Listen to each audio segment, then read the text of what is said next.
wakiulizwa kusaidia kazi ya Mungu wako hapo. But ukirudi nyumbani, ile baraka unatarajia kuipata haipatikani. Bado watoto wako they are struggling. Familia ina struggle. Biashara yako umejaribu kuikokota, hakuna mahali naenda. Umejaribu kutafuta kazi, haupati. Lakini wewe ni asha kanisani.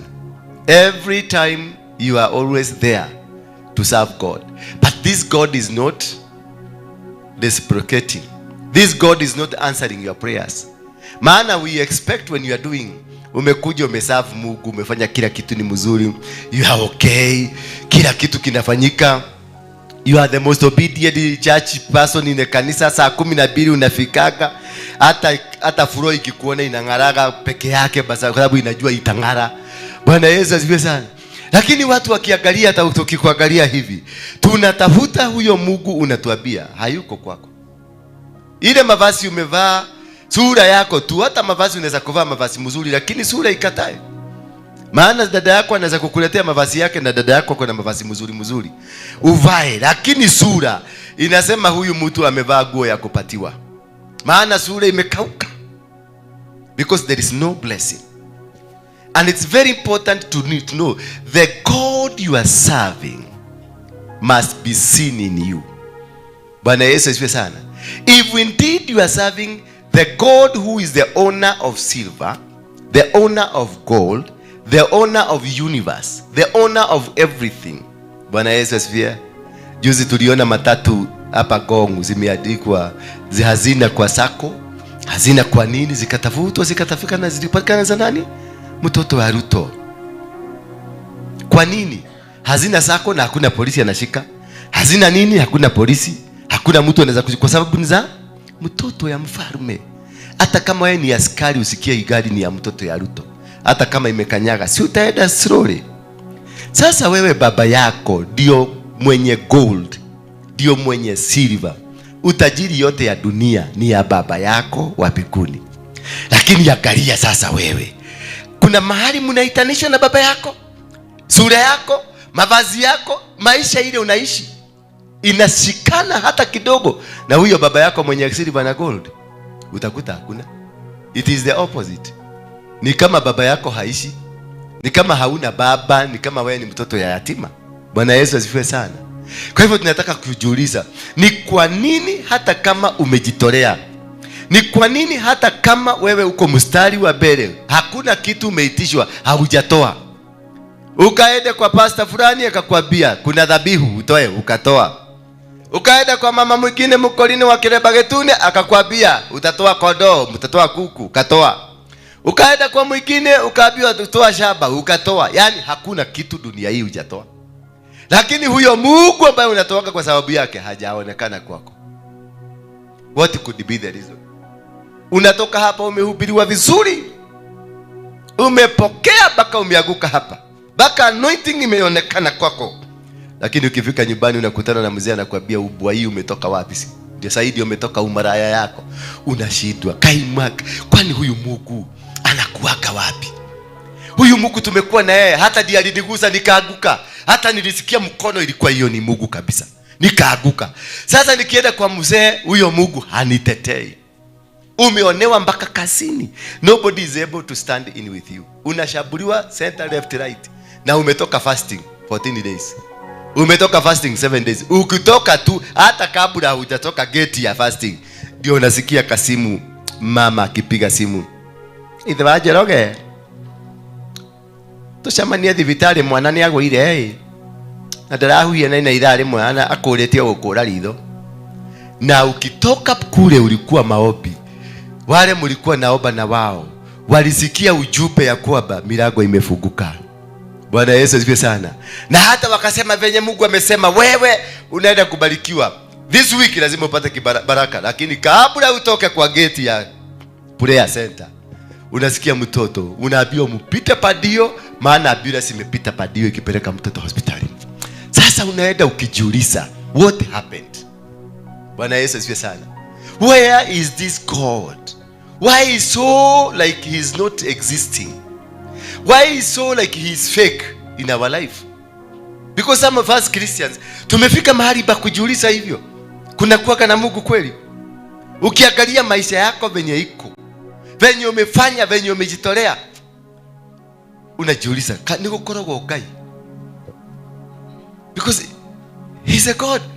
Mtu anaitwa Gideon alikuja akaambiwa na malaika ya Mungu ya kwamba utashinda hii vita kama wewe mwanaume. Akauliza Gideon, akauliza malaika, unaniambia nitashindaje? Mimi kwetu I am the youngest, mimi ndio last born, na kwa kilani yetu ndio kidogo sana. Alafu unakuja kuniambia ati Mungu atanisaidia. Mungu gani huyu? Wamidiani tunafanyaka kazi usiku, maana tumenyoroswa. Yule Mungu ambaye tulikuwa tunaambiwa alikuwa na Abrahamu, alikuwa na Jacobo, alikuwa na Moses, kwani alienda wapi? Alituacha kwa nini? Hiyo ndio swali Gideon aliuliza malaika wa Mungu. Kwa sababu ilifika mahali mpaka wakaona ni kama Mungu does not exist. And most of us, we are in that situation. It is like our God does not exist. It's like we are in a dark situation. Sasa nataka kuniambia mtu kama Gachagua saa hii ako wapi? Kona gani? Alisema mlima isiguswe, mlima imeguswa. Na alisema mlima ikiguswa mtaona.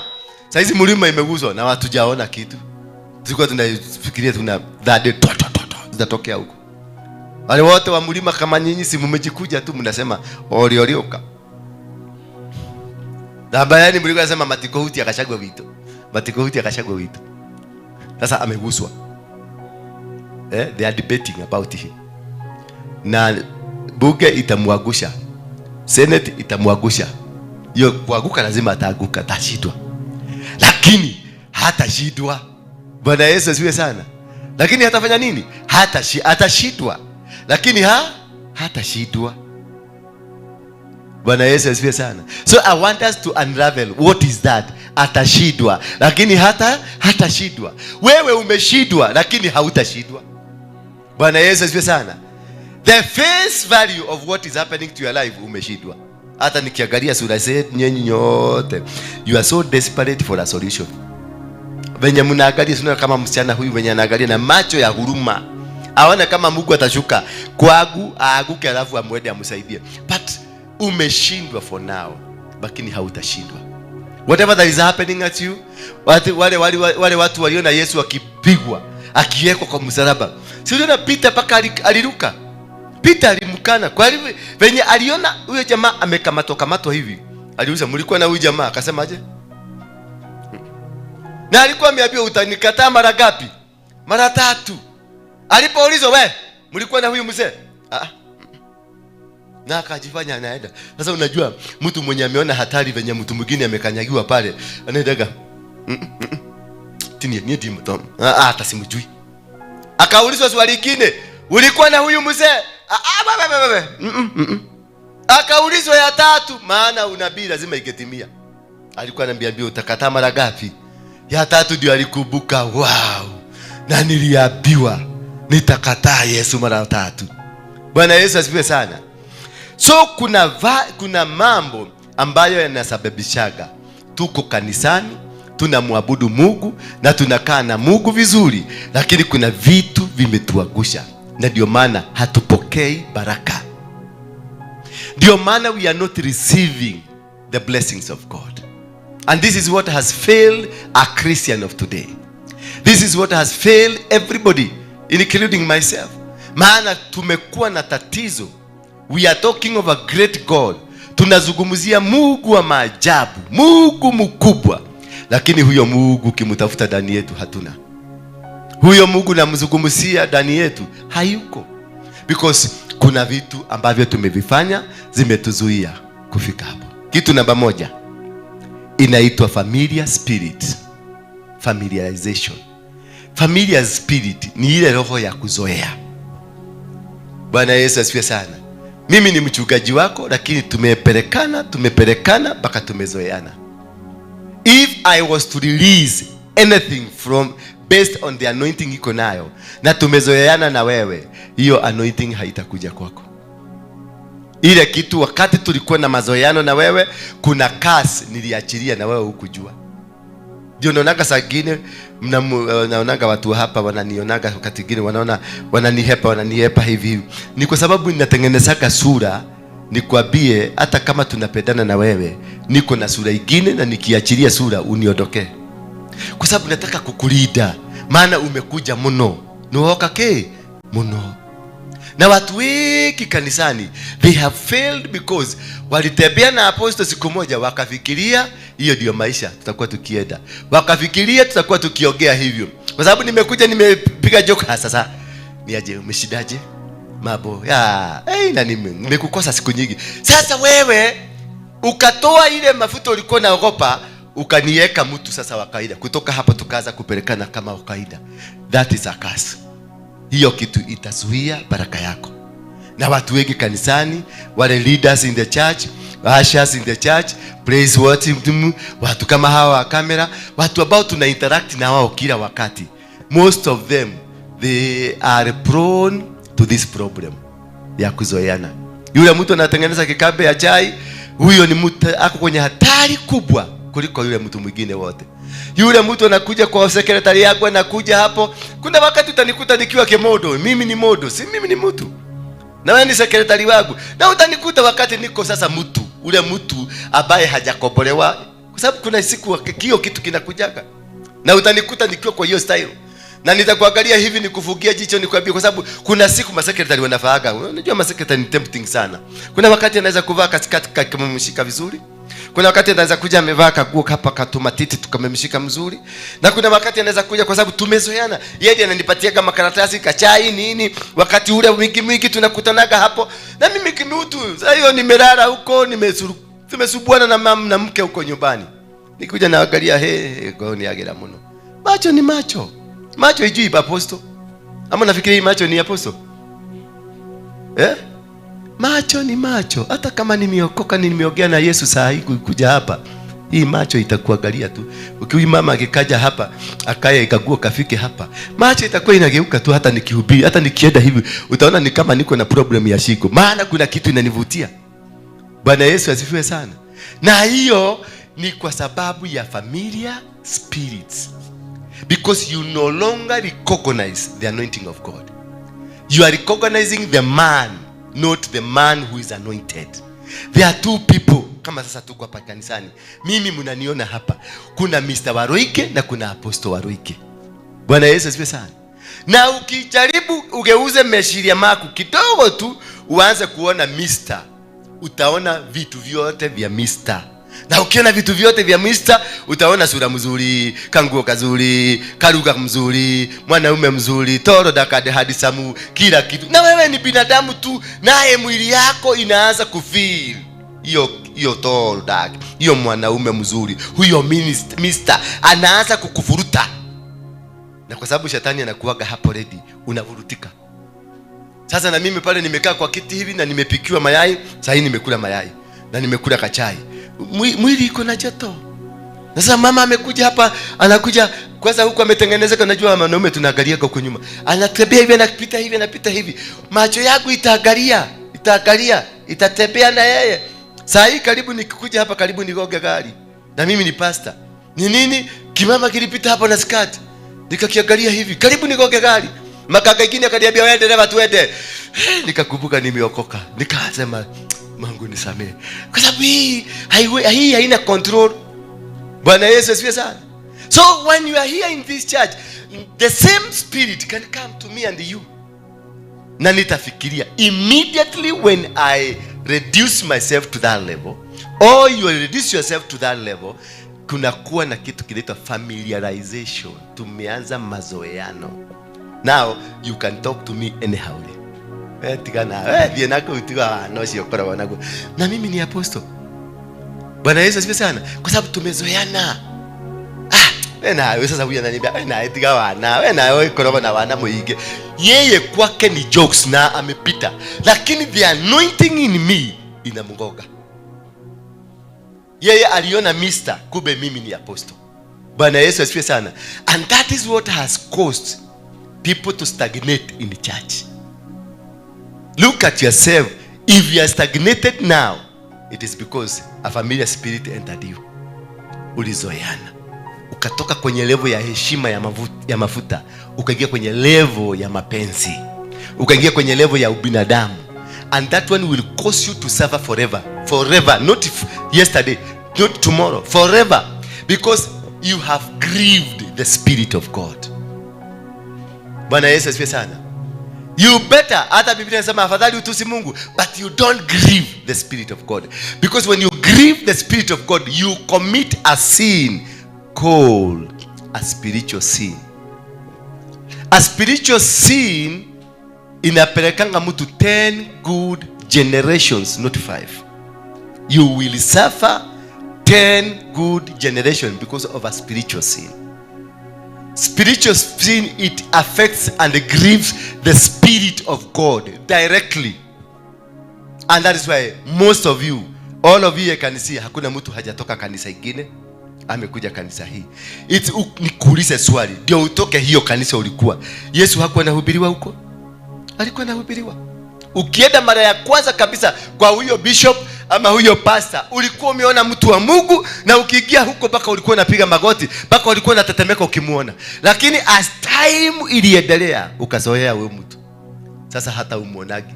Hata ukipita mnapitana na yeye na unamgoka na kiade, maana ni mtu kama wewe. Lakini akienda hivi, akasikia hiyo ndani yake what you have done, the disrespect ambayo umefanya juu yake, it will hold you into stagnation, into limitation, into a spiritual mistake. Ndizo tunazitanga spiritual mistakes. Spiritual mistakes mingi tumefanya bila kujua. Tumefanya tukifikiria, I'm talking to a man like me, I'm talking to my friend. Atiana apostle tukimenya neta tukinywana kashai watumete na haha sere na dai nyanya sio tuko nake tukinywa kashai. Tulikuwa na kunywa na mimi nikakaa, yeye mnajua ni mtu wa kahawa, na mimi nikaitisha ka klasi kawaida tukaendelea. The Spirit is watching. God is watching, because wherever I am, I'm still the man of God. Whatever I am doing, I'm doing still the man of God. Hapa kanisani, when you get into this church, this is not, it is, you may call it a hall, yes, you may call it a building, yes, but it is covered by the Spirit of God. It is covered by the presence of God. Whatever you do here, kwa kakona pale, munakaa huyu msee na huyu msee, wanakaa kwa kakona, wanasegenya huyu, the Spirit is monitoring you. God is hearing from you, and that is what we call spiritual mistakes. Ndio naona kama watu wengi wale wanakaaga sana kanisa kutoka asubuhi mpaka jioni, kutoka asubuhi, they are here daily. Waangalia maisha yao, they very poor.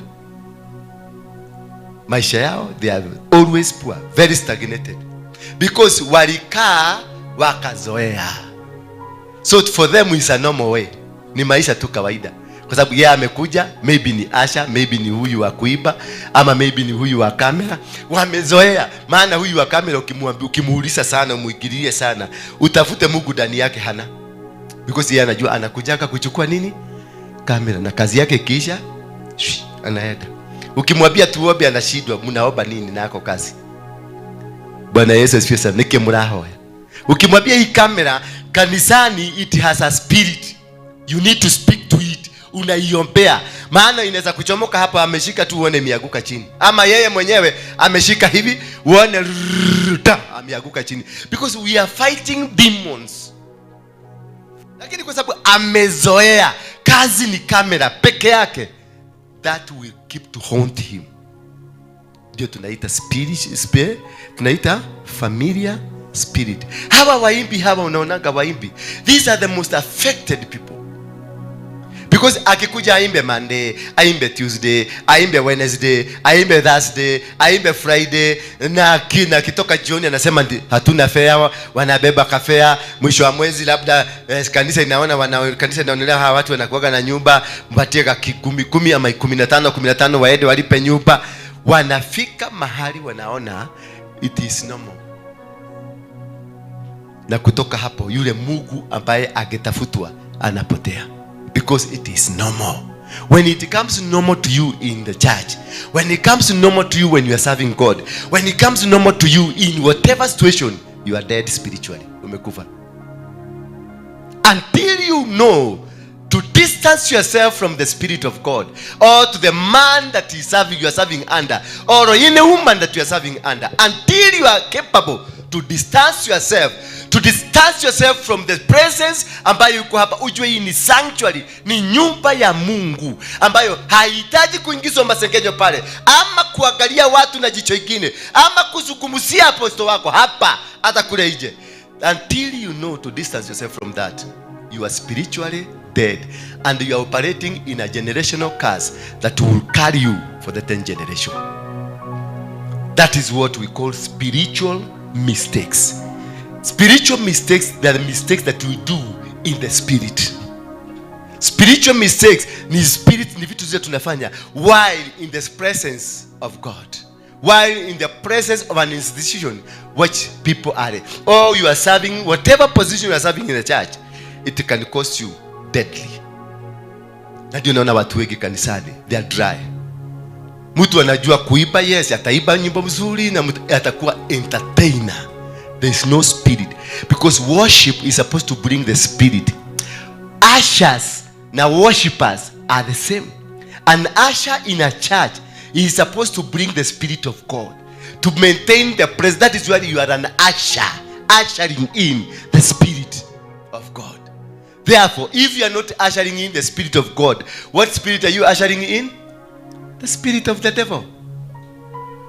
So, in a church like this one, and you are an usher, you are supposed to be holier than your apostle, than your pastor. Because you are always in contact.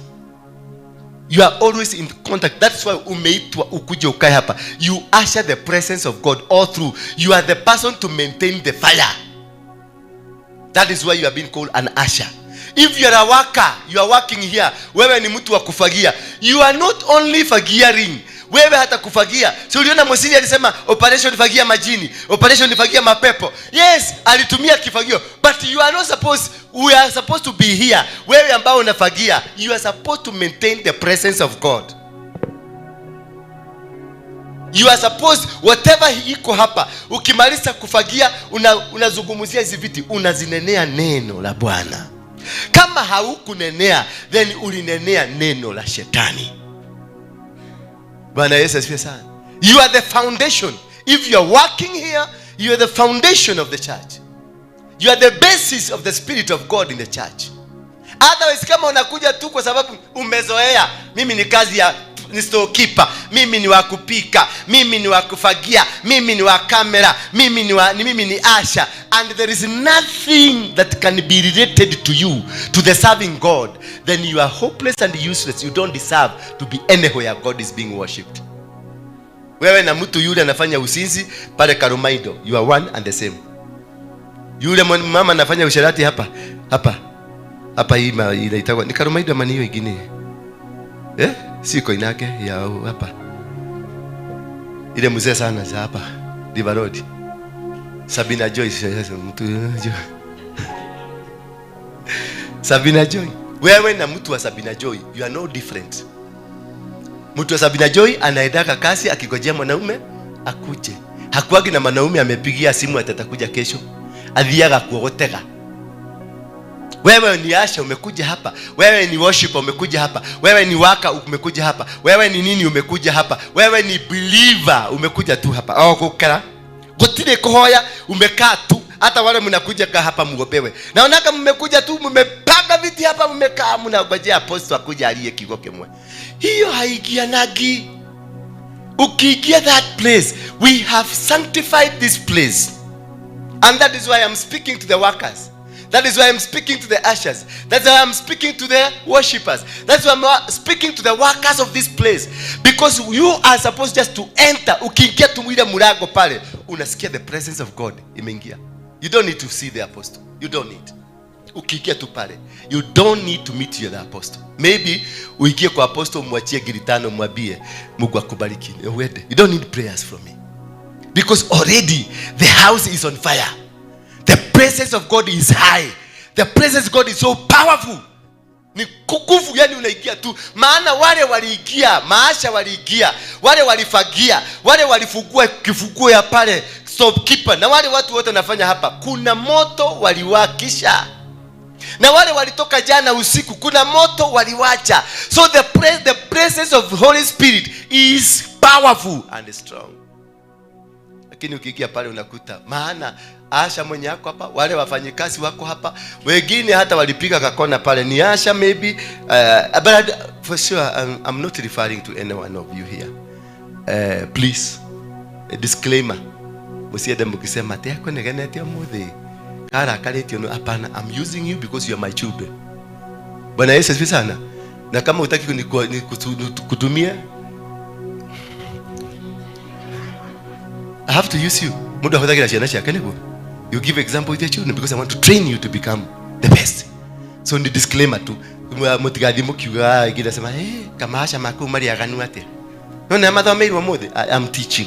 Hakuna mtu nasomea, hakuna mtu amenifanyia makosa hapa. Bwana Yesu asifiwe sana. Sasa unakuta kwa sababu ya msoyano. Kuna pale tulikuwa City Stadium, kuna kanisa ilikuwa hapo juu yetu. Alafu alikuwa sana ana concentrate na youth sana.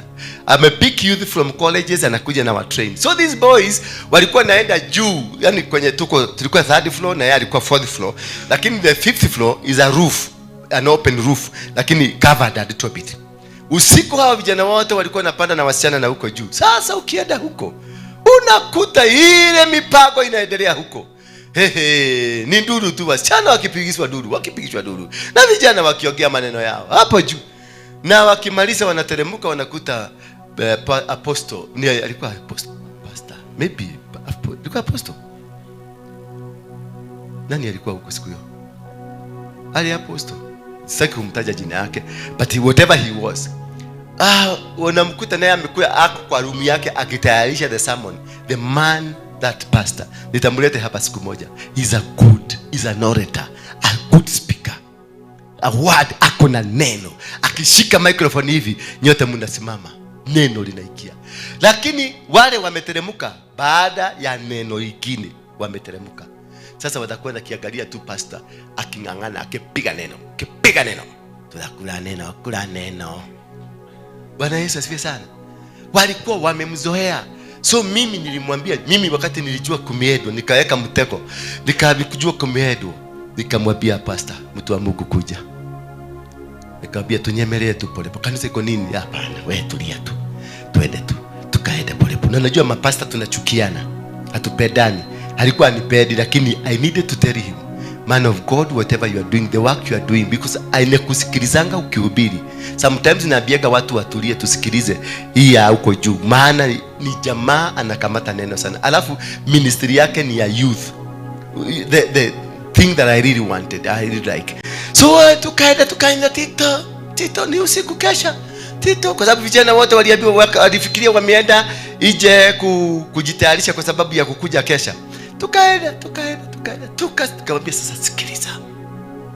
Akasikia duru, akasikia hiyo sauti ni ya the main usher wa kanisa yake.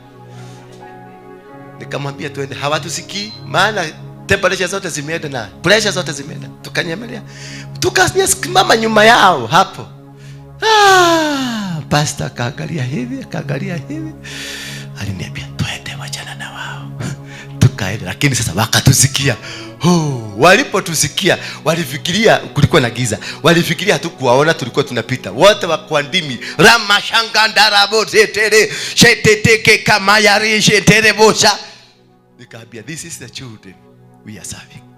We need to teach them how to fear God, how to respect and to walk godly. Bwana Yesu asifiwe sana. So that is a very dangerous spirit, the familiar spirit. Ukiweza run away. Don't ever. Usitake tuzoeane na wewe. Nipende, I'm your apostle, I'm your father. But ikifika ni mahali tutajoke, ondokea pole pole. Ukiona nimeanza mimi, kwa sababu ni sana huwezi kama sasa wewe no wabelilie kuthakadhaka na nitakutheketi. Ni mimi, apostle ndio anafungua hiyo mlango. Ni mimi nitakuwa nimekufungulia. Kwa hivyo ukiona nimeanza kukufungulia hako kama mlango, rudi nyuma na reverse pole pole na ubangi mlango utoroke. Bwana Yesu asifiwe sana. Si mshirika anaanzaka hiyo vitu, ni sisi maapostol na mapasta. Kwa sababu ulikuja kama una trembo, ulikuja gile kilikuleta, si ulinena kwa TV na ukaona the man of God Sasa kuna kitu unafikiria naweza kufanya na wasichana hapa ndani? Hapana. Wewe si umekuchulia kwa TV. Kuna kitu naweza fikiria naweza kufanya na wewe huko. Kwa sababu you have come to see the man of God. But it is the man of God who will open that kado. Na ukiona anaenda kukuopenia kado, toroka ni kama mwizi. Bwana Yesu asifiwe sana. Utoroke kama mwizi ule ameiba simu. Ukisikia huyo na unasema huyo. Huyo na unasema huyo. Mwende ukiendaga, maana it is the introduction of the familiar spirit. And once it comes into you, you are completely destroyed. Wewe mimi naweza jua kwenda kujitetea, naweza kujua, maana mimi unyinyi hamruhusi kunipiga. Ndio Mungu anasema do not touch my anointing. Kuna gadhikira kana napelekagwa na Mungu kwenda kufinywa na Mungu, maana hamkubaliwi munipige watu wakiona, kwa sababu mtachomwa na mafuta. Lakini kuna mahali napelekagwa ninafinywa huko, hata nikitembea hapa mnajua huyo modo ni muhinya. Bwana Yesu asifiwe sana. But it's not you. Mimi nitakokiwa kwingine. Wewe na wewe, kwa sababu wewe you don't have the cover. Unaona utafinywa wapi? Hapa. And you began to become dry forever. Forever. 10 generations you will suffer because you have grieved the Spirit of God. So avoid this thing that we call familiar spirit at whatever stage. They amplify every negative voice around you. Familiar spirit, they will always, the moment imeanza kukusekesa, sasa nikikwambia naenda kashirikega kai.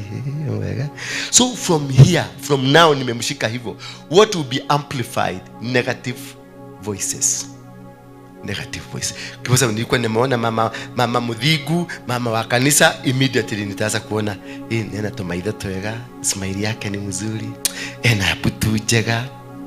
Alafu amepaka hii kitu ya red. Sasa nitaanza kumdescribe. So every negative thing will be amplified from me. Whatever I'm doing now, I'm releasing mishare ya usherati kwake. Na kwa sababu ni weaker than me, nitamweza. Bwana Yesu asifiwe sana. So by the time akuja kwangu nikimuita kwa ofisi, already nishamrushia mishare ya usherati. So akikuja kwangu unaona anafanya nini? Anatetemeka tu. Pole pole anaenda chini. Anatetemeka, ameisha. Nikimwambia yes, how?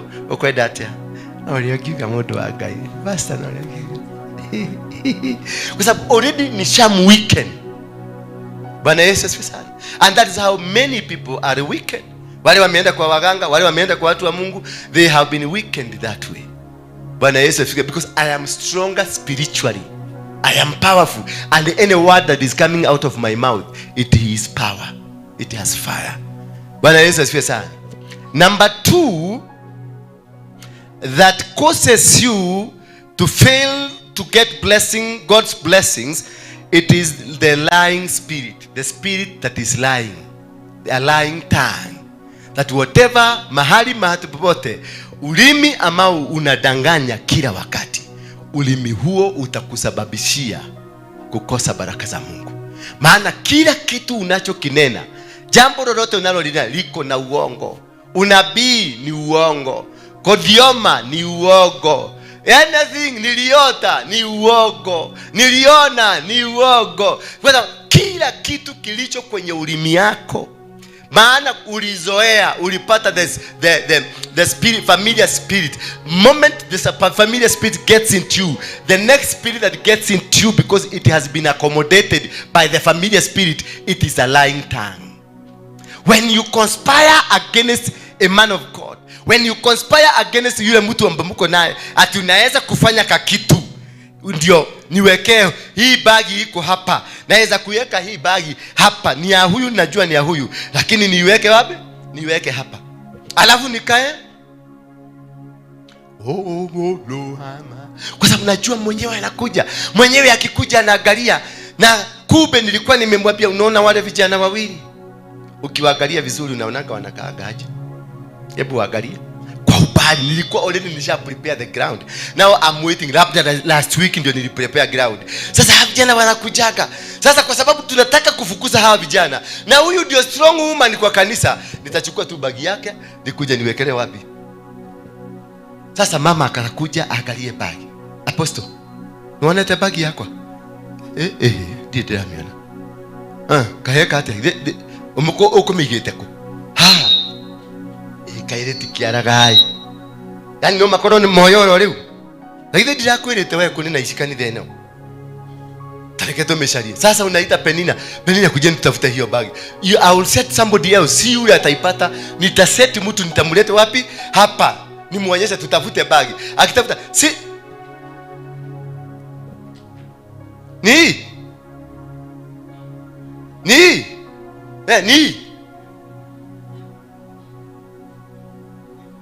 ilikujaje hapa immediately opinion imetengenezeka sasa the ground ya kumuoa Hawa imeanzishwa because of a lying tongue that is always prepared to destroy somebody.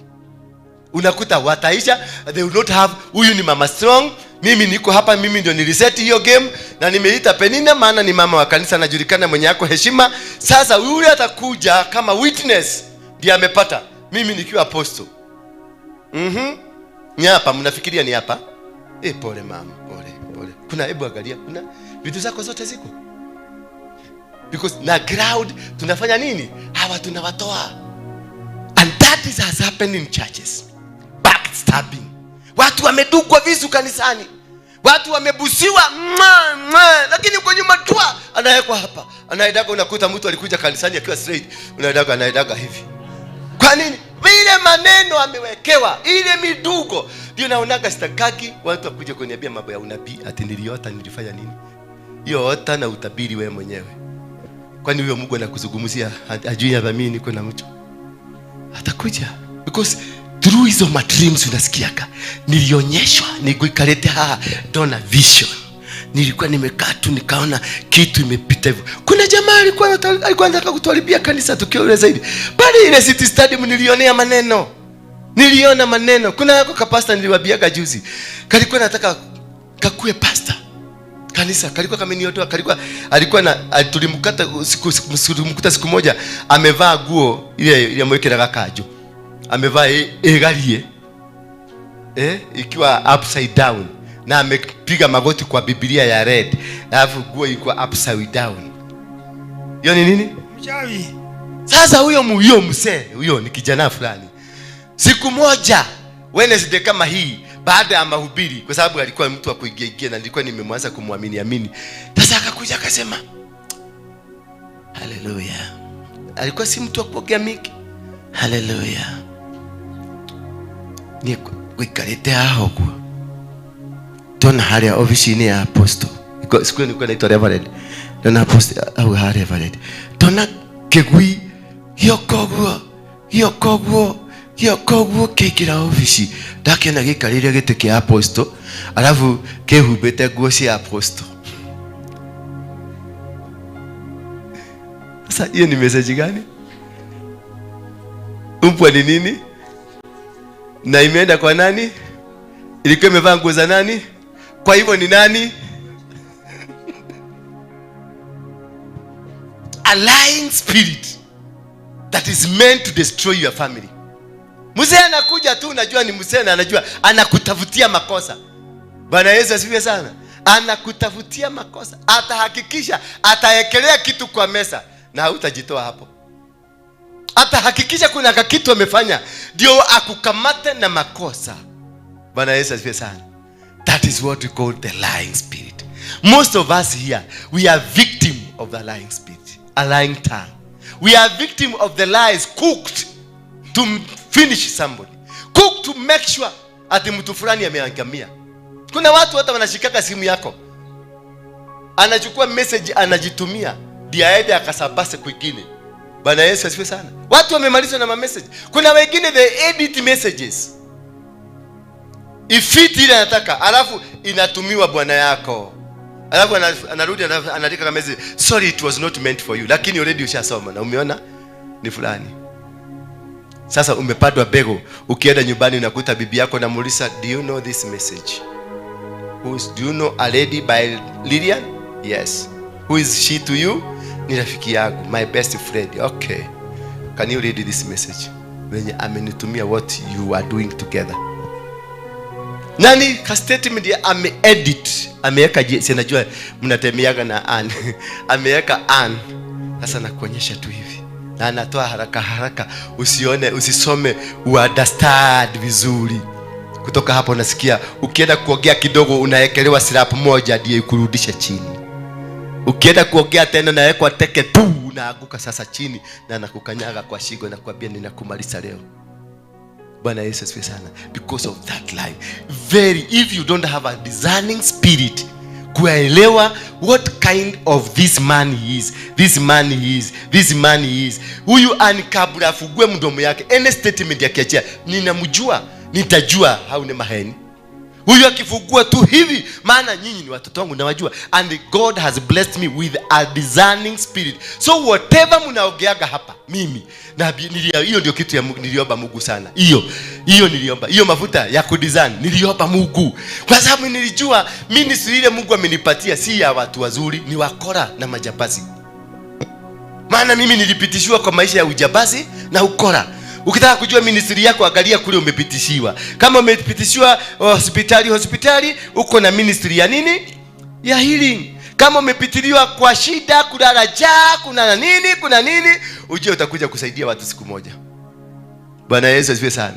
So kama umepitishiwa kwa ujambazi na wizi, unataka kuniambia Mungu ataniletea na kina nani? Makrimino kama nyinyi hivi. Bwana Yesu asifiwe sana. That is why you are here. So mimi ile kitu niliomba ni kama Solomon, nikaambia Mungu unipatie wisdom, nipate kutembea na, kwa sababu ukiona mtu ni mkora, anakuaga na akili mingi kuliko watu wote. Wale watu wanaonaka ni waizi, mapiki pocket wa nini, they are clever. Hapa IQ yao iko juu.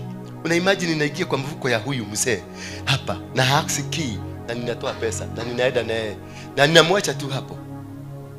Kibeti unatembea na kibeti hapa, mtu anakuja na anafungua na mko na yeye na anaenda. Hiyo ni IQ iko juu. Mtu anakuja anaingia kwa gari na anaiba gari na anaenda. Mtu anakuja na anavuja nyumba. Nakumbuka kuna siku moja tulikuwa wizi pale, wakati kuna iko hapa Soweto, tulikuwa na Soweto na kina jamaa mwingine walikuwa naitwa Jomba. Akina Jomba tulikuwa hiyo nilifanya siku moja. Sikufanya mara mbili because niliona vibaya sana. Nilikuwa na huruma, hata kama nilikuwa na uwizi, sikuwa nataka sana kuiba mtu mwenye naona hajiwezi sana. Unajua afadhali, unajua tajiri ukiiba pesa ya tajiri, anasema ati nako ngala kukauma nayo, acha chukue tu, tanunua ingine. Lakini chukua pesa ya mama maskini, na hiyo ndio ile pesa peke yake alikuwa, utapigwa risasi siku hiyo. Kumbuka hiyo pesa wewe ndio nilipatia baba. Wameiba, utapigwa risasi siku hiyo. So siku moja tulienda hapo Doni Home, tukaingia kwa nyumba usiku, wamelala. Hakuna dawa inakuaga imewekwa. Sijui ni nini, sijui ni roho gani hiyo. Tulifaulu, tuliingia, tukafungua mlango, tukaingia usiku, saa 7 usiku. Tukaingia, tukawacheki, wamelala. Sijui ama labda Jega alikuwa na hiyo dawa akaweka, lakini mimi sikuona tukiweka dawa. Lakini tulikaa sitting room, tukaenda kitchen, tukapika mayai, tulihesabu walikuwa mama na watoto 3. Tukawapikia breakfast. Mayai na sausage na kila kitu. Tukawapikia, tukaziweka, tukafunika hapo. Tukachukua zitu zingine zote za nyumba, zote, kila kitu, masahani, masufuria, friji, kila kitu. Tuliweka kwa gari. Tukawaachia breakfast. Hawakuteseka breakfast, walikula. Lakini hiyo kitu iliniuma. Maana tulikuja mahali tulile store, tulienda tukaweka. Waizi wengine na wao walikuwa na kibiso, waliingia kwa hiyo chochoro. Polisi wakaingia kwa hiyo nyumba, wakakuta vitu ziko hapo. Mzuri tu tulikuwa tumetoka. Zikakuja zikaokotwa zote. Kwenda kutakaswa. Yule mama haifiki ni muombaji. Mama, mtu wa kwanza kuja kuangalia vitu zake ni huyo mama. Na nilimuona, nilienda hapo kusimama kuangalia wale wanakuja kwa tafuta. Na tukaangalia, tukaona mama, ni yule mama tulitengenezea breakfast. Bwana Yesu asifiwe sana. This is the reason for this. Sasa ukiwa na watu kama hao kanisani, what do you need from God? The wisdom and the spirit to be able to discern them. Because huyu ni muongo kivyake. Huyu ni muongo kivyake. Sasa combine hawa ni maongo matupu.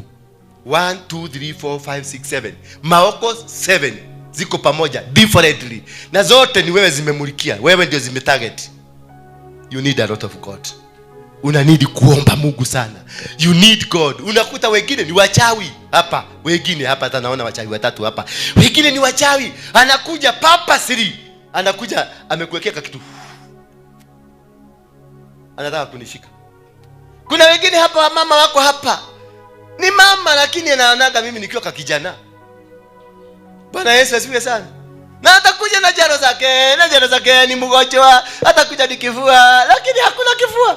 Sasa immediately Mungu ananiambia hakuna kifua. Ni roho, ni wewe anataka. Sasa jua venye utadili na yeye. Bwana Yesu asifiwe sana. Sasa you need that discerning. That is why Solomon did not look for anything. Alijua amepatiwa watu walikuwa na baba yake, na baba yake alikuwa mkora. Daudi alikuwa mkora. Daudi alikuwa anachukulia kimama hivi, anakauliza ule ni wa nani? Akasema anafanya kazi wapi? Anafanya KDF. Peleka ya Somalia, Mogadishu, na muweke line ya mbele apigwe. Bwana Yesu asifiwe. Na akanyakua bibi, na akakuwa hivyo, na kwa sababu ni mtu mwerevu akakimbia kwa Mungu. Baba, wewe nakupenda, you are the King of Kings, the King of Glory. Alijua kupembeleza Mungu, lakini akichomoka hapo anaenda na anapita na mabibi za wenyewe. Bwana Yesu asifiwe sana. So that is why when you are a leader, when you are in that place like this, when you need a lot of discerning spirit, unaelewa, because every person has a lying spirit. There is a spirit behind. Kuna kitu, kuna kauogo kako. Na uogo tuote, kama sasa nyinyi yote tuseme nyinyi mko na uogo. Nyinyi yote mmekuja kudanganya mtu gani? Mtu mmoja. Morekeria mundu umwe. Mundu ucio arabatarake akona Ngai munene. Mwathani agocwo. Atumie tuge tunatumia, I don't mean you. Sisi tuseme wanawake wote mko hapa. Wote umekuja kwa sababu ya nani? Si kwa sababu ya Yesu yangu. Umekuja kwa sababu ya nani? Sasa niambie, wakinigawana, si kila mtu atachukua kapisi. Kwa sababu huyu amekuja amenikamata na roho yake. Huyu amenikamata na roho yake. Huyu amenikamata na roho yake. Huyu amenikamata na roho yake. Nikitoka hapa nitatoka nikiwa mtu. Nitajikuta kwa Inage Street nikitafuta wanawake usiku. Maana huyu amenirushia, huyu amenirushia. Nikiuma kokorohia na geshika kihiu. Red hot. Bwana Yesu asifiwe sana. So once you are capable to understand that, you don't fight them. You accommodate them, but the discerning spirit unainua.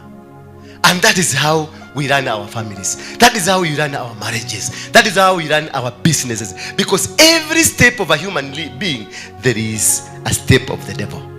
Every move you make in your life, there is a step of the devil that is trying to monitor and capture you so that they can destroy you.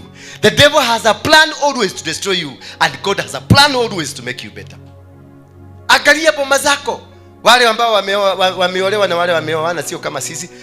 Discern. I wish ningejua, ningekuwa na hiyo uerevu niko nayo, ningekuwa na bibi.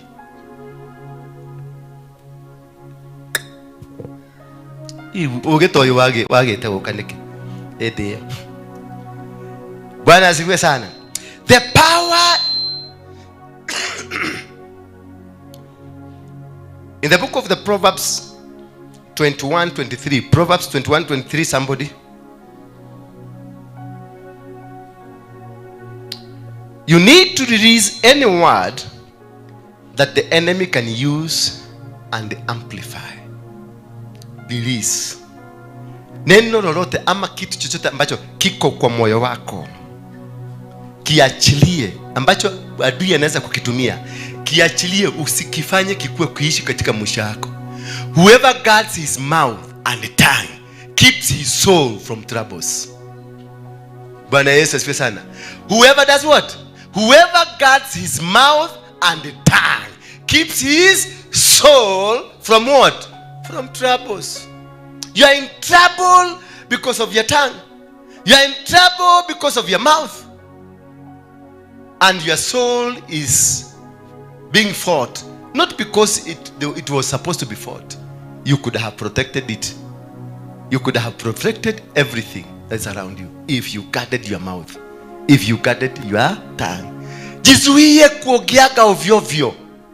Jizuie kuwa na mtu makasiriko tu ovyo ovyo. Jizuie kuongea maneno. Take time before you start speaking.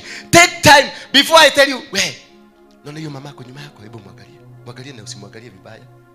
Mwangalie tu. Usifanye usijifanye tu ni kitu unafanya. Huyo mama anakuwa kwa inake. Sasa na yeye huyu anakimbia kwa huyu. Unaona yule mama yuko pale. Ni mganga, ametoka kwa ganga. Na yeye huyu anatoka hapa, anaenda kwa huyu. Unaona yule mama. Yule akona jacket. Oshone morogi. Something that was not existing, something because of malice, inakuwa spread like bushfire, and the lie, they spread faster than the truth. And that is how we have destroyed our lives. That is how we have destroyed our anointings. That is why we have destroyed our souls. That is how we have been able to destroy our families. We are not standing, we are not doing anything. Our businesses have gone down just because of the spirit of the tongue. Bwana Yesu asifiwe sana. Hello. Proverbs 13, 2-3. We need to guard whatever that can cause you to be against the will of God. A man shall eat well by the fruit of his mouth. A man shall eat well by what? By the fruit of his mouth. So a man eats the fruit of your mouth. But the soul of the unfaithful feeds on violence. The soul of the unfaithful. Mtu ambaye si mwaminifu, maisha yake kila wakati anakuwaga na hasira na vita. Hasira na vita. Amekasirishwa na kitu kidogo tu. Kitu kidogo. Hey, I'm so disappointed. I'm so disappointed. I don't know what happened. What did I do to you? What did I do to you? So unashindwa, what is this? It's because of the fruit of the unfaithfulness. Because you don't expect that every time somebody to be straight to you. You don't expect at kila wakati niko katika hali ati nitakuwa mzuri kwako. Tutakuwa sana, we are all human being. Nitakukanyaga mguu nikipita. Nitakukwarusa, nitakusukuma kidogo. But that it's not meant to lead you into causing havoc, violence against others, fighting others, destroying others, or trying to insinuate you are so much hated. Learn to use, to control your tongue. Ulimi, kiumbe kidogo, lakini matatizo yake ni gani? Ni makubwa. Ulimi kiumbe kidogo, matatizo yake ni makubwa. Tuliimba hiyo tukiwa secondary. Ama mlisahau? Ulimi ni kitu hatari sana. Na ni kitu kizuri sana. Bwana Yesu asifiwe sana. Tuendelee kuangalia namba 3.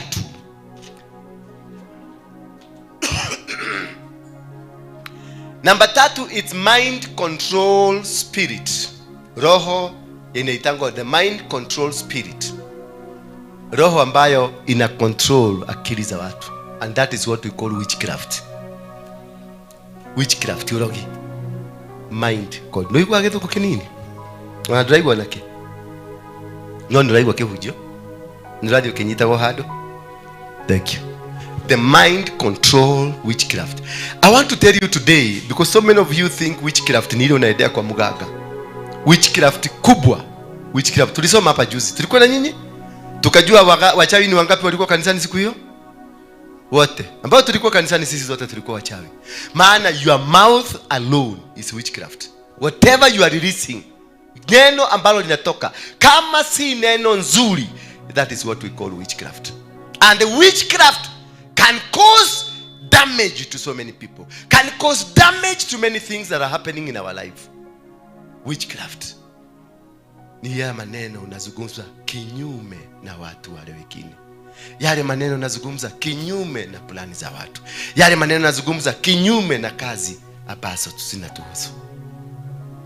We need to sit and walk in a manner that we respect the Holy Spirit. We respect the plans of God. We respect the wishes of God by restraining what we speak, what we say, what we do. Because whatever you say, whatever you speak, whatever you do can amount to witchcraft.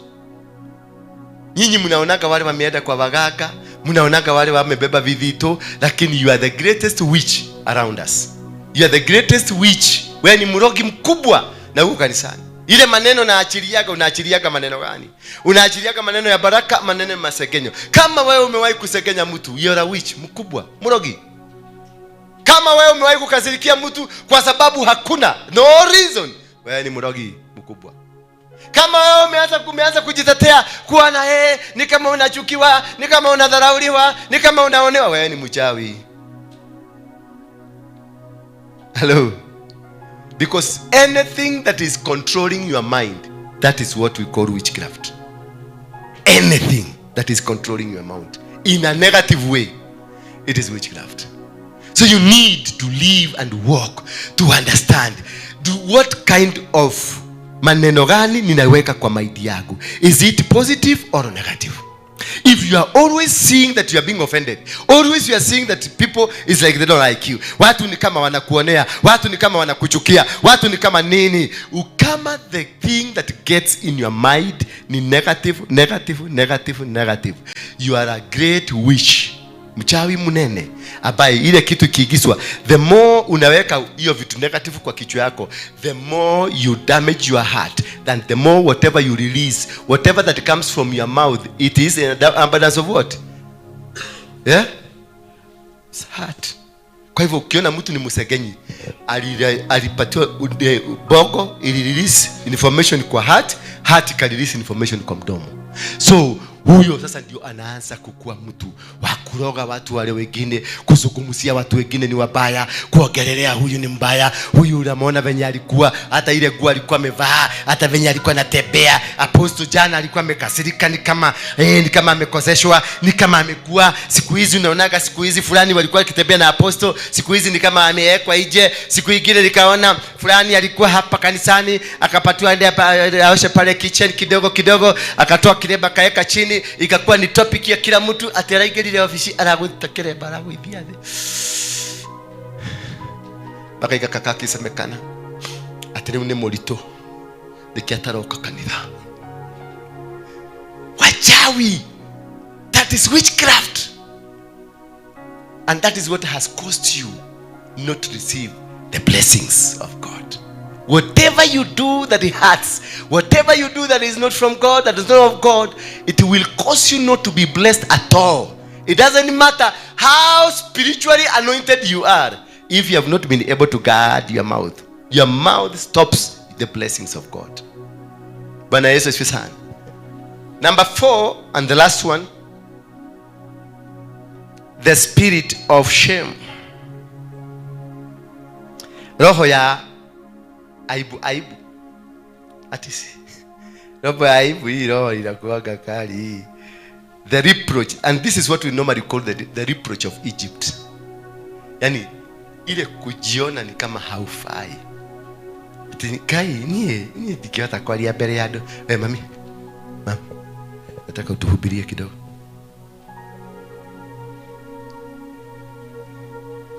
Anasikia dunia ipasuke, amezwe na huko chini. Maana hawezi kuja kushika microphone hapa. Why? Because ako na spirit of shame. Because anashidwa, anaweza kuongea mumuchekelee, anaweza kuongea aongee vibaya, anaweza kuongea asimame visivyo. The shame that attacks you, hiyo shame mekugatia. Watasema namna gani sasa? Kai, utachekelewa. Watakuchukua vibaya. Yani kuna roho inakuzungumziaka direct. The spirit of shame speaks to you and makes you speak it out. Wana wa Israeli walimuuliza Musa, kule Misri hakukuwa na makaburi, twende tukasikwa huko. Sasa umetulete tukuje tukufie kwa jagwa. It's the spirit of shame. Ati wamekufa kwa jagwa, afadhali wangekufia Egypt wakiwa slaves. The shame ati twathiko ta nyamu cia githaka, twathiko ta kindu kitariho, waturehe huko tuke tukwire guko. How now? And we were prominent there. Hata kama tulikuwa slave, tulikuwa tunaishi maisha mzuri. Bwana Yesu asifiwe sana. It is the reproach. The reproach ya kule umetoka. The reproach ya when you are a girl, when you are married, when you divorced, whatever happened around your life, when you are walking that reproach, hicho kitu kinakufuata. Hicho kiroho kinakuzungumziaka. It causes you to fail to see God. It causes you to fail to see the manifestation of God. You need to understand until you get into Gilgal. Wakati walifika Gilgal, that is the time they discovered for 40 years we have not circumcised. Wana wa Israeli kupitia kwa Musa na wengine na Joshua na wazee ambao walikuwa wakasukaulizana, for 40 years we have not been able to circumcise. Na Joshua na wazee wengine wakasema, everyone mwenye hajakuwa circumcised must be circumcised, because circumcision was a covenant between the children of Israel, or between Abraham and God. And the blessings, Abrahamic blessings, zilipitia through the covenant. The Abrahamic blessings zilipitia through the covenant of the Abraham, the soil and God. Maana wakati alitairishwa, damu ilimwagika kwa soil. Damu ya mtu ikapata na maagano na mchanga, na Mungu akakuwa mshahidi, wakafanya covenant. So when walikuwa wanatoka Egypt, and this is the problem where we have, wakati walianza kusafari ya kutoka Egypt, Musa akawaambia wakiwa na wazee, kwa sababu tumeanza safari and it's only 80 days tutakuwa tumefika kule, so musicircumcise, let's suspend circumcision until 8 days. Kwa hivyo wale watoto wote walizaliwa between 1 day mpaka the 8th day, wote walisemekana hawatafanya nini? Hawatatairishwa siku 8 ikifika. Ndio wakuwa amefika pale. Immediately that was recorded in heaven as a suspension of a covenant between man and God. Therefore God mukamuacha kando, mukaenda pale bila Mungu. Wakati shetani naye alijua wamesuspend the covenant, akaingia na covenant zake, and that is why they found themselves in 40 years of wilderness. Most of us, we are suffering in wilderness because we suspended the covenant we had with God. We suspended the relationship we had with God. We suspended the plan of God in our life, because God says in the book of Timothy that I have got good plans not to destroy you, but plans to make you wonderful. So the moment you suspend the relationship because of a problem, the Kenya bejiga Yesu de umenya na nijeta gwate. Naeka Yesu chi. Bwana Yesu asifiwe sana. Wewe ni Mkristo umetoka kanisani, makaka amekutusi hapo na anakuambia, malaya, kwenda huko malaya. Na unamwambia ubwa hii kwenda takataka. Kwani wewe ni nani? Unafikiria wewe ni nani? Sasa hiyo umetoka kanisani. You have suspended the relationship between you and God. Na kwa sababu hautakumbuka urepent, utaenda in suspension. Utaishi maisha yako kama umesuspend the relationship yako na Mungu. That is why you are suffering, because you suspended. When the children of Israel suspended circumcision, they suspended the covenant. So whatever they started, the journey they started a journey that does not have a covenant with God.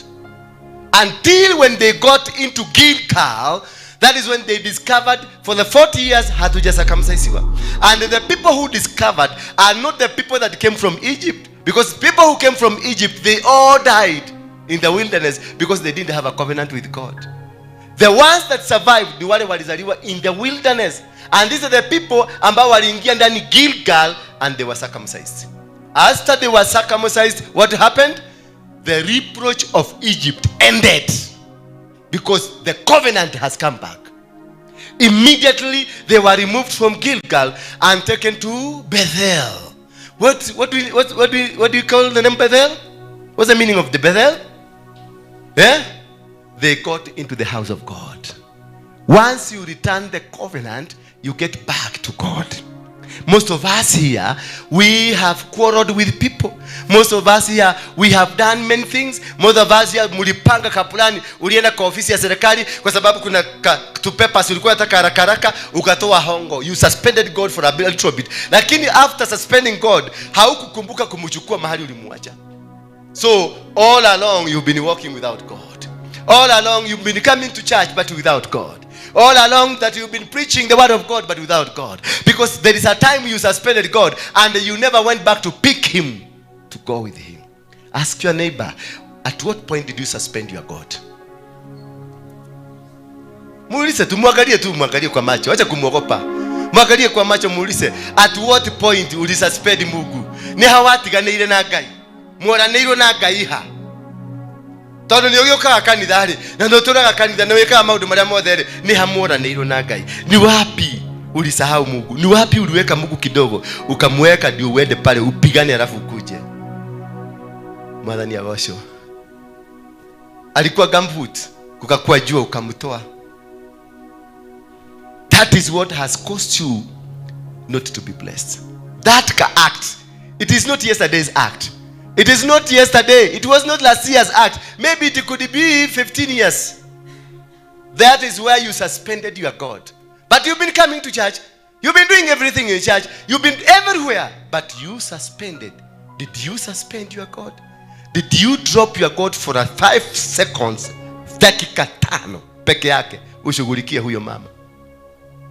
Did you suspend your God ukarara kidogo kama huyu mama? Kidogo tu. Sasa angalia amelala kidogo tu na maneno imempita. Kidogo tu. Amesuspend Mungu. Sasa akiamuka hata kubuka alikuwa amelala. Hata kubuka. Lakini kumbe alimwacha Mungu. Na Mungu bado alimwacha anakaaga hapo mpaka siku ile utamkujia. Bwana Yesu asifiwe sana. Until the children of Israel walikubuka, hawajacircumcise 40 years, wakaamuka, wakaabiana to circumcise. That is when God came.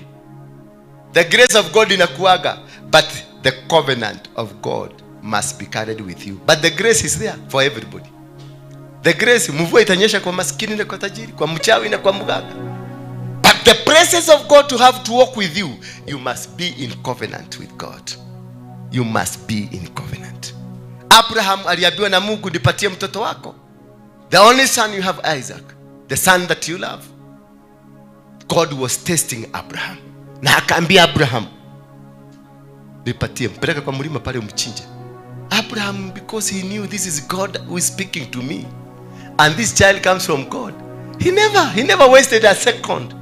In fact, ni kama alikuwa amengojea, akabeba mtoto na wakaenda, because he knew I can't afford to lose God a single second, because I know God is a God of power. It's a God of authority. It's a God that knows whatever He's blessing you, that I cannot afford to lose a blessing of God. I can be able to lose a son, but the blessing of God I cannot afford. Na akampeleka mtoto mpaka kwa mlima, akamwekelea kwa chukuni. Mtoto akamuuliza kwa bibusi. Mzee akamwambia, kijana, God shall provide for himself. Lakini anajua ni yeye, ni wewe ndio unachinja. Afurahishe Mungu yake tu. Anachinja mtoto, afurahishe nani? Mungu yake. Because alikuwa na ahadi. Wakati kutoka mwanzo alikuwa na covenant na Mungu. Na akasema, I cannot drop my covenant because of any earthly thing. Most of us, we have lost the covenant of God because of earthly things. Mambo ya kidunia. Pleasures. Because of egos. Because of slanders. Whatever that you want to be, whatever you want to become. Wewe tu huko hapa unangangana na vitu za hapa, unangangana na maposition, unangangana na kuonekana, unangangana na mtu, lakini you lost God long time ago. And that is why blessings zimekupita. Tusimame kwa miguu yetu.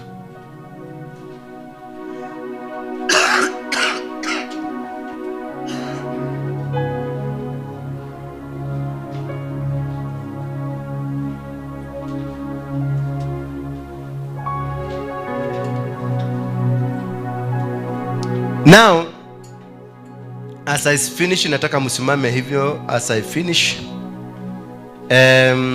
how do you know? Unaweza kujuaje ya kwamba ndani yako kuna madhabahu ya shetani? Sababu sasa tumejua the blessings are not coming because kuna madhabahu iliinuka, madhabahu ya uongo, madhabahu ya nini, hizo zote tumezungumzia ine. Hizo ni madhabahu. Lakini sasa utajuaje? How do you know? I'm going to give you only 3 quickly. Signs that demonic altars are fighting against you. Kitu ya kuonyesha, ishara zinazooneshana ya kwamba madhabahu ya shetani yamo ndani yako na yanapigana na wewe. Saini namba 1 ni maisha yako. Angalia maisha yako yako namna gani.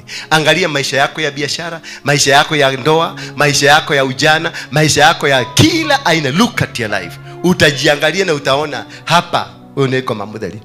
Huyo ni goma. Mwadhani ya washo. Hapo ndio ukiangalia maisha yako. Wewe ni nani? How do you behave? How do you live? What kind of a life you live? Hiyo ndio unaangalia your life. Angalia life yako. Angalia venye unarelate na watu. Angalia watu mnakaa na wao. Ni watu aina gani? Mnatembea na watu aina gani? Watu ambao ni wendani wako, wakaribu wako, ni watu, what kind of people? Ni watu aina gani? Ukiangalia ile company unakuaga kama kubwa, ni ya washarati, ni ya warogi, ni ya watu fulani, ni ya waizi, ni ya watu wa masengenyo, ni ya watu yani always they are negative. Then your life is in danger. Number 2, religion. Religion ni maisha yako ya kuabudu. Maisha ya kuabudu. Katika maisha yako umeenda makanisa ngapi? Ndio ukuje hapa, umeenda kanisa ngapi? Bwana Yesu asifiwe sana. Umehubiriwa na wahubiri wangapi? Umeenda kwa manabii wangapi?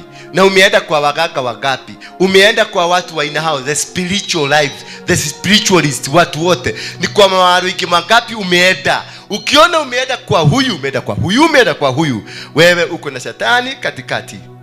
Unatembea na yeye na anakaaga kwa roho yako. Your life is not good. You are not attracting a blessing, because the Bible says in the book of 2 Chronicles here, chapter number 20, obey and respect your prophets, and you shall what? You shall be prospered. The prophets, prosperity of you is grounded on the prophets. It is based on the grounds the prophets. It is not God. Kushida kwako, kufaulu kwako kwa maisha, it is not God. To prosper, it is not God. And respect your God, and you shall be established. The establishment, it is God. But prosperity, it is in your prophet. So how many prophets have you gone to? Who is your prophet? Every person, you need to have a prophet of God. A prophet who speaks to your life. Who is your prophet? Leo umekuja Wednesday because you are a miracle seeker. Jumapili utakuwa kwa ule pastor wako. Is your pastor your prophet? Kama ulikuja kwa Waroige Wednesday, Sunday ukaenda kwa pastor yako. Is your pastor a prophet to you? Uyo wa Sunday, is he a prophet to you? Is he? Ninauliza nyinyi watu wa kutakataka. Is he a prophet to you? He is not your prophet. Because in any case, if he was a prophet, he could have spoken to your life. The problem that brought you here, haungekuja nayo. If you had a prophet. Stick to that man of God, if indeed he is a prophet of God. He is the one that is carrying your blessings. He is the one that will prosper you. Don't come here Wednesday for miracles. Then on Sunday you don't come here. You don't have a prophet. You are a devil worshipper. Hauna prophet? Usidanganye watu kuna kuwa na prophet ni ujagiri. You are a prostitute. Stick to that man of God. Kaa uko kwenu. Don't go looking for miracles. Miracles hazikusaidii. Kaa chini ufundishwe neno. Miracles hata nikienda kwa muganga, hata Nyegese hapa alikuwa anafanya miracles. Anybody can do a miracle. Alikabadura na nani sio wanafanyanga lihadura, wanafanyanga miracles. Miracles can be done by anybody. But that growth into the presence of God, it is guided by your prophet. Identify, this is my prophet. Walk with him. He is carrying something for you. If this is where you found the favor of God, sit here, be taught the word of God.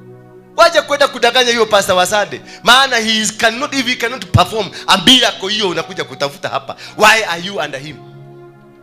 If there is no presence of God, because miracle is about the presence of God. Hapa ndio iko. Ndio maana umekuja.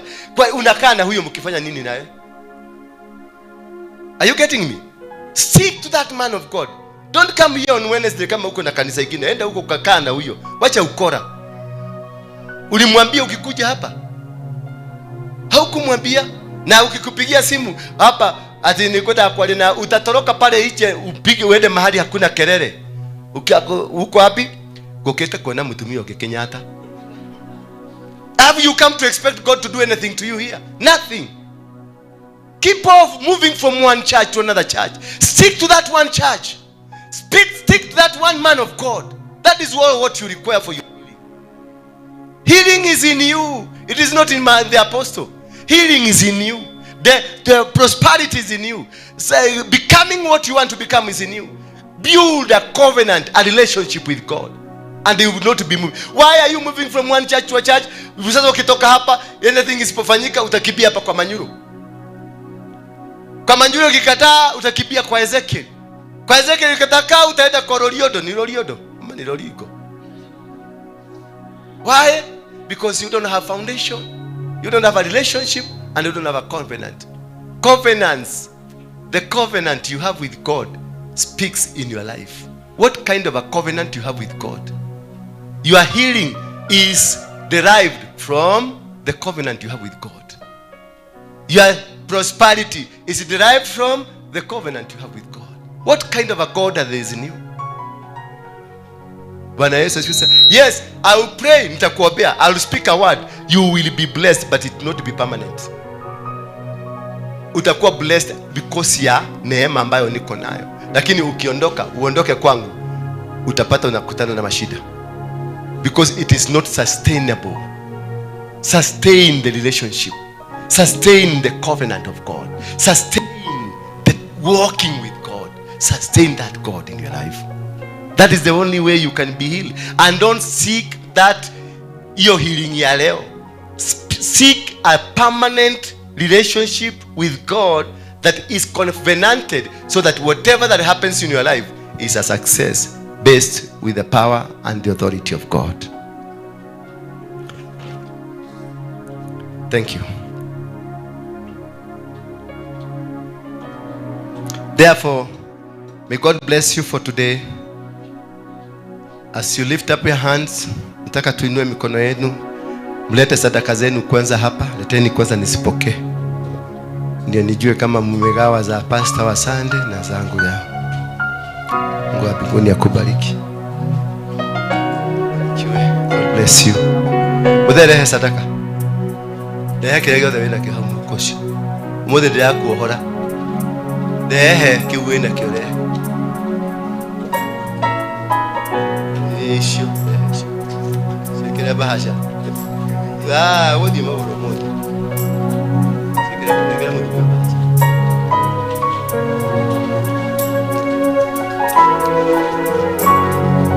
Barikiwe. God prosper you. Be prospered. Be prospered in the growth of God. Bless you. Pateni huyu mzee.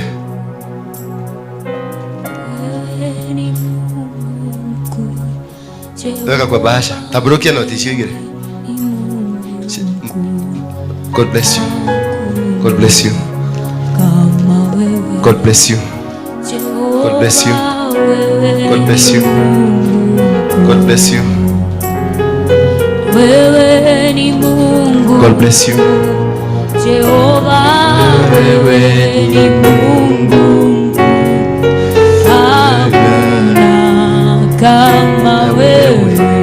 Father, I speak blessings to these sacrifices that have been given. May you speak to their hearts. You speak to their bodies. You speak to their spirit. As they are going to be blessed now, they're going to be healed now. May you, God, deliver them in the mighty name of Jesus Christ. Somebody say amen. Yes, Mudheoka. Mpatie microphone hapa. Tulieni kwanza. Simama tu hapo. Simama tu hapo. Jina yako? Umushikie. Angalia huko. Unaitwa nani mzee? David Dongo. David Dongo. Unaishi wapi? Kiambu. Kiambu. Unaishi na nani? Peke yangu. Peke yako? Bibi alienda wapi? Miaka mingi sana alienda, hata sijui alienda wapi. Walikuwa wangapi? Wawili. Kabla sasa hao wawili, unamekwenda na wengine wangapi? Sio wengine ni huko mtu akiwa kijana huko, unajua huko hawa vijana huko wengi wana huku na huku na huku. Huko na huko na huko. Hiyo ni mambo ya vijana Apostle. Ni mambo ya vijana. Sasa nini umekuja kufanya nini huko? Wewe ndio ule. Nani alipigia mwingine simu? Si maneno uliongea tarehe 18 ndio ulikaniita na ndio nikakuja. Niliongelea wapi? Kwa radio ya Moroto. Niliambia watu wakuje. Unajua hiyo sio kuambia mtu akuje. Ni yale maneno uliongea mtu anayasikia. Ikakuleta. Ikamleta. Sasa maneno gani hiyo sasa imekuleta? Yaani uliongea Nikuulize tu swali. Niulize swali. Nitajibu. Baba yako? Wewe unaitwa nani? Mimi naitwa Dongo. Dongo. Nani alikuwa anaitwa Dongo mkubwa? Ni kuka yangu. Kuka yako. Alikuanga mganga. Sasa wewe ukijiangalia, unaonanga wewe kama ni mganga? Hiyo kitu niliambiwa na mama yangu, akaniambia hata wewe ni mganga. Wewe ni mganga. Nikamwambia mimi siwezi kuwa mganga. Nani alikuwa ni ulifungwa na mkolino hii ama ni wewe ulijifuga?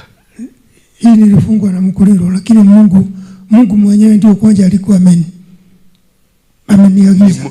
Ni watu walikuwa na kuzungumzia? Sio watu. Maroho, unasikia masauti na kuzungumzia. Mtu alikuwa na nguo nyeupe. Na nguo nyeupe. Ndio alinizungumzia hivyo. Akakuzungumzia. Alafu ukafuka. Kabla hiyo ni vitu gani zilikuwa zinatembea kwa kichwa yako kabla ufuge hii? Kabla nifuge kilemba. Hata siwezi kusema ni vitu aina gani, sababu hata sijui. Kuna vitu zilikuwa zinatembea? Mingi sana. Unasikia ni kama tunyoka.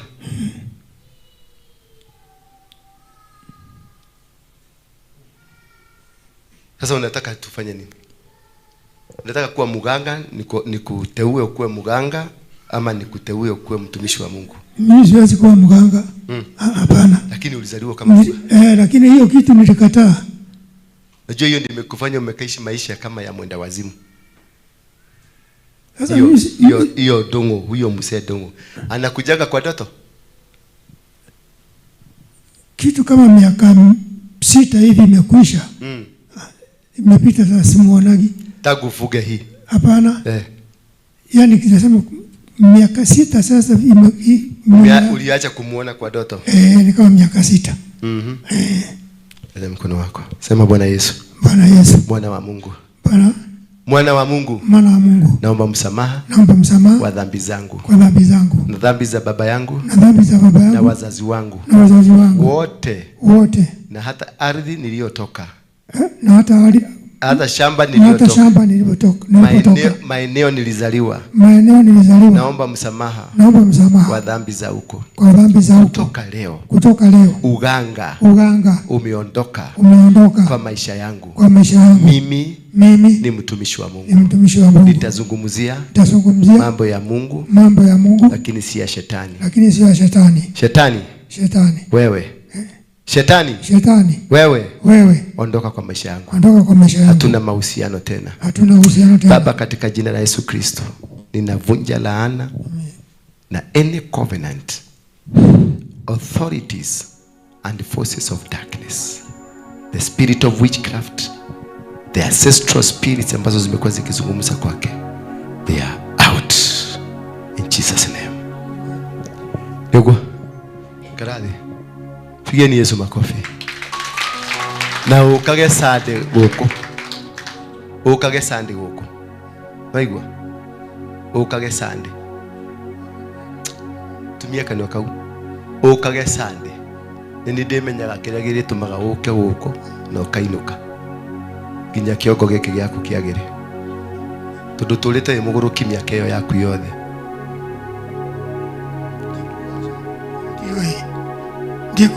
Ukiona uguo ikara maisha mega, maisha magirire? Hapana. Unaona? Tuko kwenye maisha mazito. Huyu mzee tangu alizaliwa akiwa mganga, ni wale wa kuzaliwa. Lakini hakujua nini zilikuwa hapa Bogo. Mwirole. Mwaneki. Hapo kwa mwaneki. Mwenzako huyu hapa. Zinasumbuanga. Unaona hii maisha huyu mzee amekaa? Usipojihadhari utakaa hii maisha. Usipongangana upigane na hii sasa tuko hapa. Unaona venye napambana na ndoa yako? Huyu mzee hawezi kukosa mabibi kama 200. Hawezi fikana hapo. Tangu jana. Sasa unajua mimi tangu yani nifunge kilemba. Tangu wakati ulikuwa Acha ninakwambia pale, ninaposti nimekwambia pale vijana, hawa vijana unaona ngapi hivi? Tukifikiria tukipiga hesabu kama 6 hivi 8. Mimi nimekushinda. Bwana Yesu asifiwe sana. Ndio hii na wakuzungumzia. Kuna vitu viko kwenye maisha yetu. You think you are normal but you are not normal. You think you are right but you are not right. And this is what has been causing you to fail in the blessings of God. Bwana Yesu asifiwe sana. Sogeni hapa karibu tupate kuomba. Ningetaka keyboard peke yake. As usual, we want to pray. Ningetaka mtoe viatu zenu, mpande kwenye mkeka hapa, mpande kule. Nitawafundisha jinsi ya kuomba leo. Kwa sababu hizi vitu nyingi tumejifundisha hapa zimetokana na mdomo wako. You are what you are because of your midomo. Pandeni mpaka huko juu. Madhabahu hii nimetakaza. Hakuna uchawi inaweza kutoka hapa. Hakuna laana itatoka hapa. Kila kitu ambacho kimekukamata kitakuacha siku ya leo. Anything. Sababu nataka ujiombee leo, kwa sababu hizi vitu zote nimefundisha. Familiar spirit ni wewe ulijipelekea. Lying spirit ni wewe. Mind control spirit ni wewe. Witchcraft, the spirit of shame ni wewe. So nataka ujiombee. Pigeni magoti paka huko kote. Igieni, kila mtu aingie hapa. Everybody. Upige magoti hapa. Hiyo mdomo yako uiwache hapa.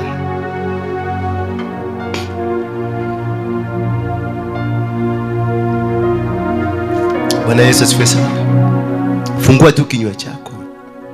Ambia Mungu ya kwamba nimejipata leo kwa niko na familia spirit. Nimezoeana, nimefanya mazoeano. Na niko na mdomo ama ulimi udanganyao. Na niko na fikra ambazo ni za kiuchawi. Mwambie Mungu, miko na fikra za kiaibu. Na kuomba tu. Maisha yangu nimeona ni maisha fuguvugu. Nimetembelea waganga, nimetembelea manabii, nimetembelea mambo mengi ambayo sio mazuri. Familia yangu imevunjika. Mwambie tu Mungu kitu. Funga macho yako tu. Ukiweza kulala chini, lala chini.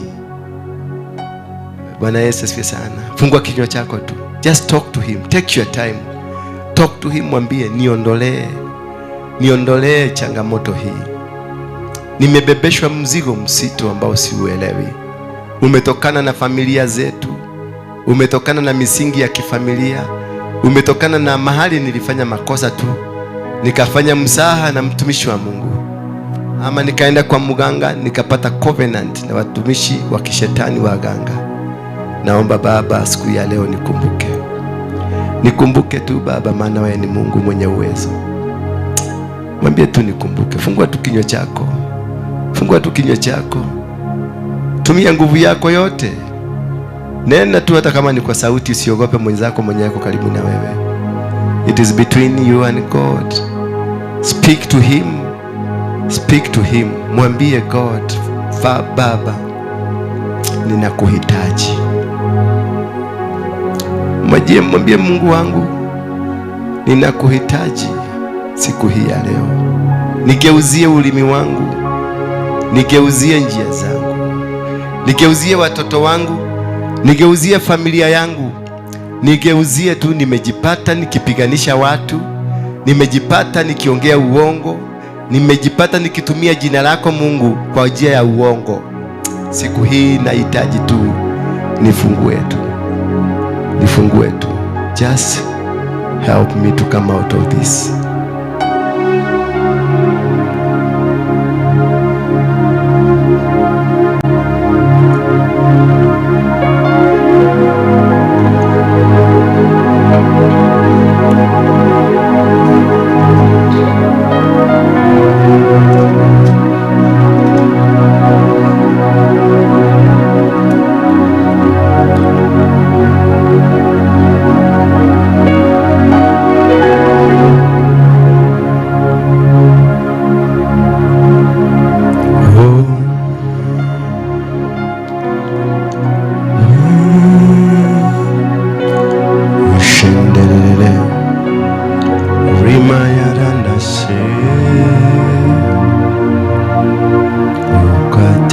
Zungumzia mdomo wako, guza mdomo wako kama ndio umekupelekea majanga uliyopitia. Guza masikio yako kama ni masikio ilisikia. Guza mapua yako kama ni mapua ambayo yalitumika kuleta mahusiano masio mazuri. Speak to him. Talk to God. Chukua muda wako tu. Take your time. Chukua tu muda mzuri. Zungumzia viungo ambavyo vimesababisha you are in the situation you are. Ni kitu kidogo tu kilikuondoa. Kitu kidogo tu kilikuondoa katika maplani za Mungu. Kitu kidogo tu, kitu kidogo tu. Rudisha maagano sasa. Ambia Mungu, fanya covenant na Mungu sasa. Tell God, I want to make a covenant with you. Now I want to come back to you. Niko Gilgal. Now it's about circumcision. It's about to be circumcised so that you can get into Bethel. Anza formulate maagano, formulate. Ambia Mungu sasa. Omba toba na umwambie Mungu, niko tayari kukuja. Niko tayari kukuja.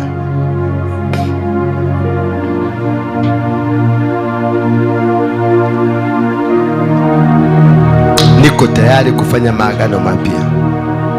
Mwambie niko tayari. Ninatengeneza maagano haya mapya. Baba, nakuja mbele zako. Nakwambia nataka kuunganika pamoja na wewe. Ukanibariki tena, ukanisaidia tena, ukanifanikisha tena. Mwambia kuumbia moyo mpya, moyo wa kunyenyekea, moyo wa kubondeka, moyo wa kuhitaji Mungu.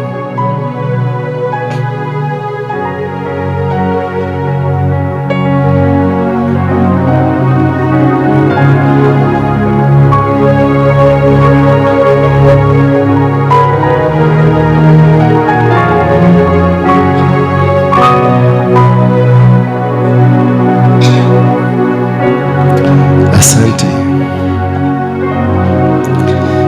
Baba, tunakushukuru. Tumeunganika na kusanyiko hili lako leo kuomba msamaha wa dhambi zetu zote, zile ambazo tumetenda kwa makusudio na zile tumetenda bila makusudio. Ninakuomba uniongoze na uliongoze kanisa hili.